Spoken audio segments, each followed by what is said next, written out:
we on? I think we're on. Looks like we're on. So, yeah, this is my first attempt to cast anything.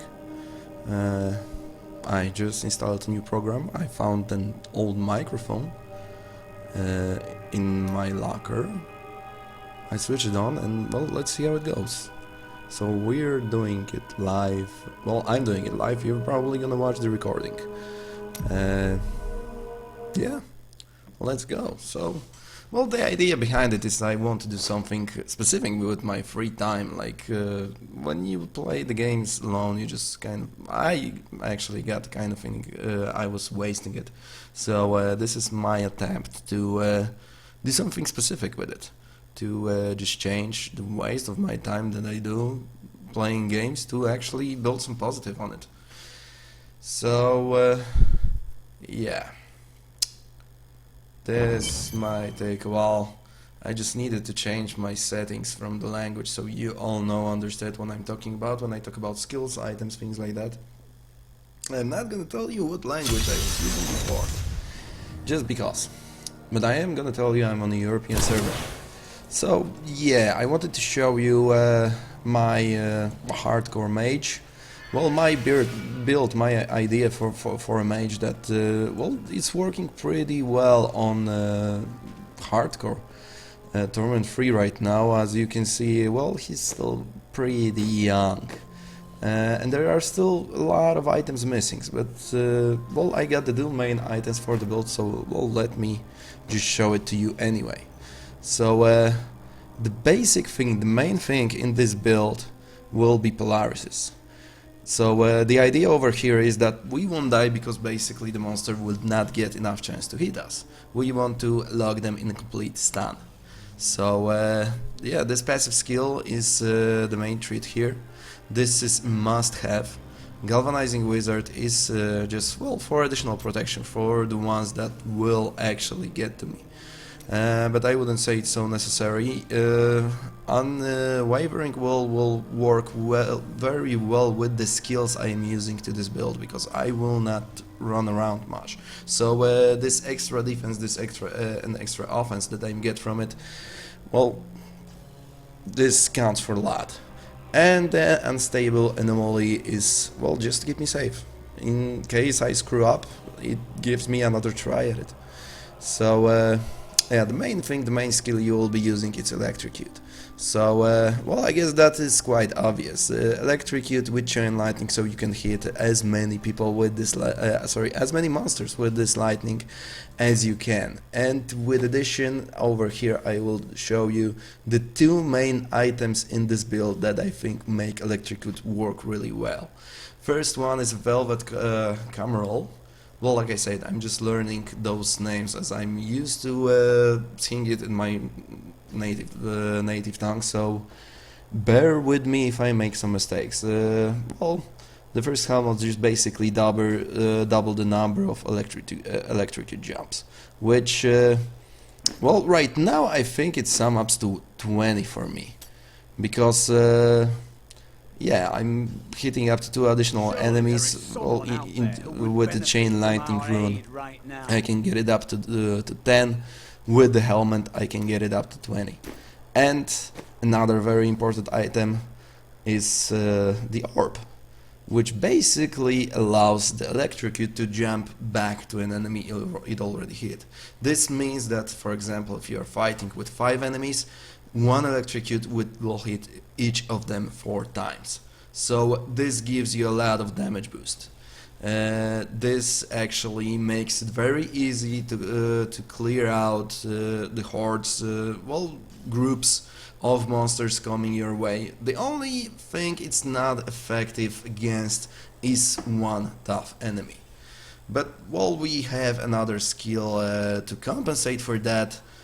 Although I'm not pretty sure if this is actually the best solution, but well, if you have any other suggestions at what the skill should be, just let me know. So like I said, Electrocute is the main attack skill that we will be using. Teleport is our main defensive skill. I use also the decoy, the fracture rune, just to give me additional security when I'm running from the monsters. Well, those two clones can actually save your life. I found that out in a lot of occasions, but I guess you can also use Revulsor, you can also use Safe Passage, you can also use Wormhole. This one is pretty good, and I know that most of people actually prefer that to Fracture or to anything else. So yeah, Wormhole will work here pretty well as well. So we have 3 additional support skills that just run in the background. This is Magic Weapon, just additional shield, just something to keep you safer, and again, this is because I play on the hardcore mode. If I would be playing like a regular mode, I wouldn't actually care so much for the security.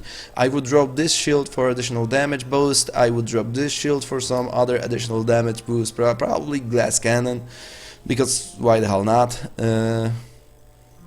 But over here I want to keep as safe as possible. As you know, well, you have one try, well, you still keep your crafts, you still keep everything that's in your locker, you still keep your Nephilim levels, but you tend to have the best items on the character you are actually playing. So just for the items, at least until I will have a second set just waiting for me in case I die, yeah, I'm gonna stick with the additional shields.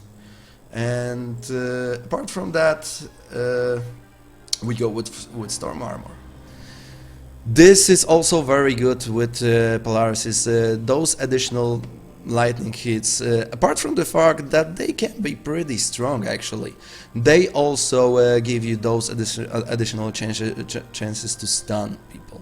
So it works pretty good, and well, this is the skill I said I chosen for well, situation when you have either very big clumped groups of enemies, like over 20, like 30, 40.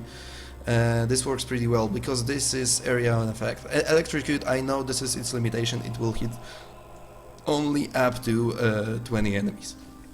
So as long as you have something below 20 enemies, it works really well cleaning those up. But again, if you have one of, or if you go above, you will see that Electrocute, despite the fact that it's jumping around everyone and, well, stunning most of them most of the time, it will suffer. Well, you will see the damage going very, very slowly, very, very hard to clean up a very big wave like that. So yeah, this is why we have Arcane Tomer. Also, you can see its spec to do lightning damage, and from what I even saw, it even has a higher chance. Well, this is my feel, like it has a higher chance to even place the stun. And this is also the best skill to use if you are facing one strong enemy, like Keyholder, Final Boss, fighting with Diablo, with Belial, with Asmodan, Maltal, everyone basically that faces you single, without any minions.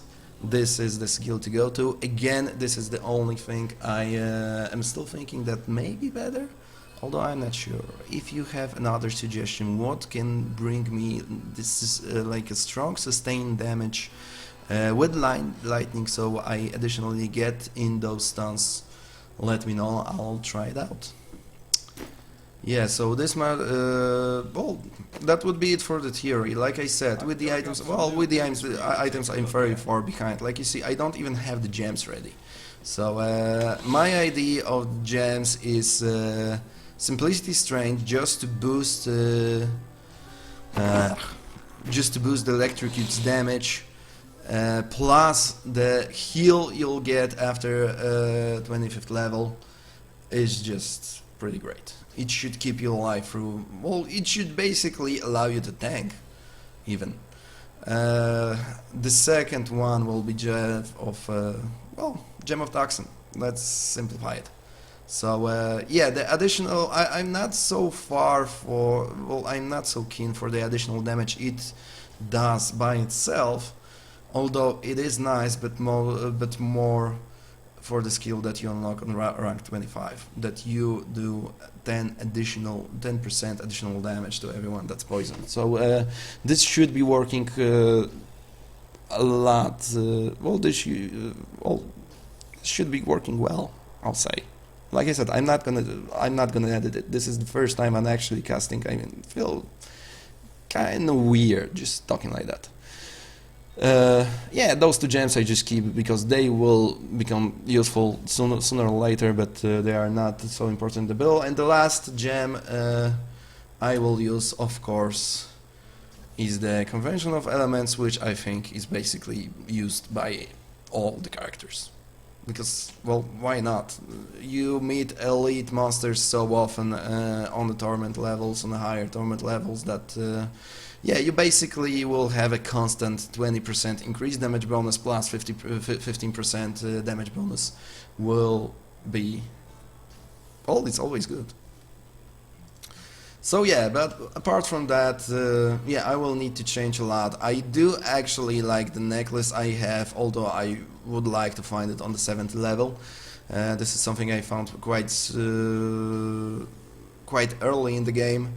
It also does help when you're playing on hardcore, because those shadow clones, they don't take damage, but they actually distract the enemies into attacking them. So they can keep... well, they also deal shitload of damage, to be honest. So apart from the damage, they will also help to keep you safe. So this is the only thing I don't want to... well, I do want to change, but only if I find it on a level 70. Both rings are gonna change. I'm not sure about the second one, but the first one will be Jordan's Rock, or I don't really know what it's called in English. But I think you know what I'm talking about. The one that gives you very high damage, very high bonus damage against elite monsters. So yeah, with the sword, I think it's called Stormbringer in English. It's the one that basically also gives you a boost to lightning damage, gives you a lightning damage itself. So and the rest, well, we'll see how it goes. So far, I'm looking over the items. I'm still trying to find my best pick. We all know, well, with the additional cube that's coming out in the next patch, that you will be able to also add additional skills from the unique items to yourself. There is at least a set of 2 items to choose from now.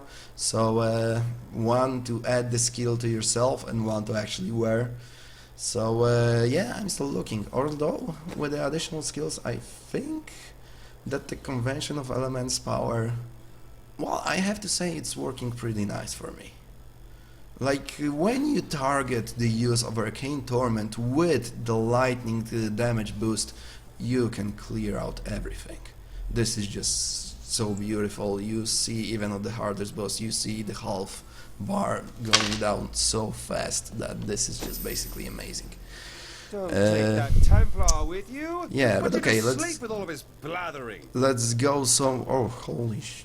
I didn't even realize that the Templar has a British accent. Oh, that's good to know. Yeah, I always like this level, so let's go test it out on zombies and skeletons. Okay, so here's what I'm doing. Look how fast. And well, this is Torment 3, I grant you that, so it's not very high level, but with the power, yeah, I should have shown you the stats. What is the attack power? Like I said, teleport, well, teleport is a must. For every mage playing hardcore, I would say teleport is a must. Oh, he's not. Okay, I talk too much, I will not even boost the card after, so even more impressive. Oh. Yeah, like the stuns are coming in from time to time. Could be a bit better, but I'm still alive. So here we go. This is what I'm talking about. Small to medium groups. You don't even need anything else. You can just tank it with, well, for me it's with the additional shield I have on right now. Hey, we have a champion. With the additional shields I have on right now, with the multiple skills of shield, I don't care. By the way, I have no idea if I did manage to set the volume settings correctly. But if not, I'm gonna correct up in the next movie, you just have to bear with. And here we go with the added lightning damage. Like you see, it goes up pretty fast, huh? I wish I had actually found a bunch before I started doing this movie, so I can show you how it works in boss, how to time the skills correctly. But this is, I think this is one of this is another important thing with this build. You basically keep your arcane power at full most of the time. So whenever you need it, it's there. So I guess the stuff or the unique skin alone from the item from the first season that allows you to teleport without any cooldown, but by use of the arcane power will be good as well. This can help you a lot. So yeah, okay, let's finish just that. I think it's enough for a start. I think it's a quite good start. We'll see, you'll let me know. Although, well, I would be really surprised if I find some comments under this movie. The amount of views you see, it's probably me just, well, feeling alone and watching myself over and over and over again. But don't feel sorry for me. I have a lot of things going on. Okay, so yeah, let me know what you think about this build.